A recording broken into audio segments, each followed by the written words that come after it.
reka atsaki woiyerere.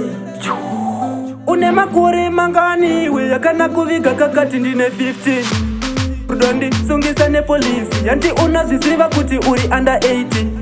Seti ya rapia ina tsitsi ndikafarirwa iko zino ndozobuda rini. Kakati kanonzi malaika maliki kakutondi hagazi kanzu yatitorwe piki. Konda isive indanganda kutoda linki kuti ibodi cheteka mwana ndenge chidiki. Kamalaika kainakirwa ne music kozina izoonererwa ndipa maiki. Zvikanza zvina basa ukandite sidekick handimbo kupisa kuiredise Pacific. Kamwana kane luggage musakadzikisira hanti chikuru pindizo zvayakagadzirirwa. Mukuru pachigaro ndidzo zvakagadzikirwa.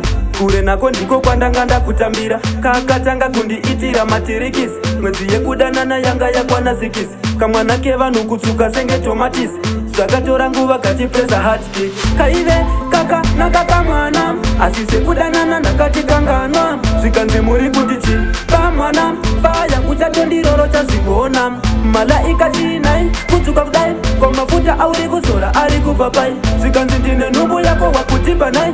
Bvunzo wangu wekutanga ndakabvunza kuti une makore mangani we yakana kuviga kakati ndine 15. Rudondi sungisa ne polisi yanti unazisiva kuti uri under 18. Seti ya rapia ina tsitsi ndikafarirwa iko zvino ndozobuda rini.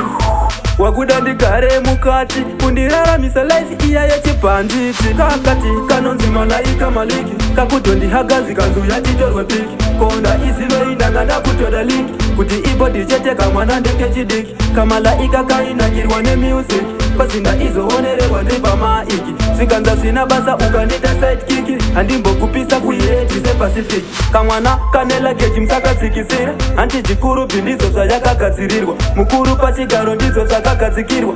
Kure nako ndiko kwandanga ndakutambira. Kakatanga kundiitira matirikisi mwedzi yekudanana yanga yakwana 6. Kamwana kevanhu kutsuka senge tomatisi zvakatora nguva kachipresa hardkick. Kaive kaka nakaka mwana asi sekudanana ndakati kanganwa. Zvikanzi muri kuti chi pamwana faya uchatondiroro chazvigona. Malaika chinai kutsuka kudai kwamafuta auri kuzora ari kubva pai. Zvikanzi ndine nhumbu yako wakutipa nai.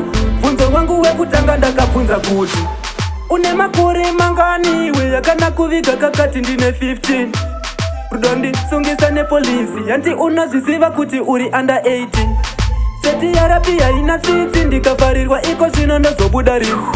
Wakuda ndigare mukati kundiraramisa life iya yechibhanditi. Kakati kanonzi malaika maliki kakutondi hagazi kanzu yatitorwe piki. Konda isive indanga ndakutoda linki kuti ibodi cheteka mwana ndenge chidiki. Kamalaika kainakirwa ne music kozina izoonererwa ndipa maiki. Zvikanza zvina basa ukandita sidekick handimbo kupisa kuiredise Pacific.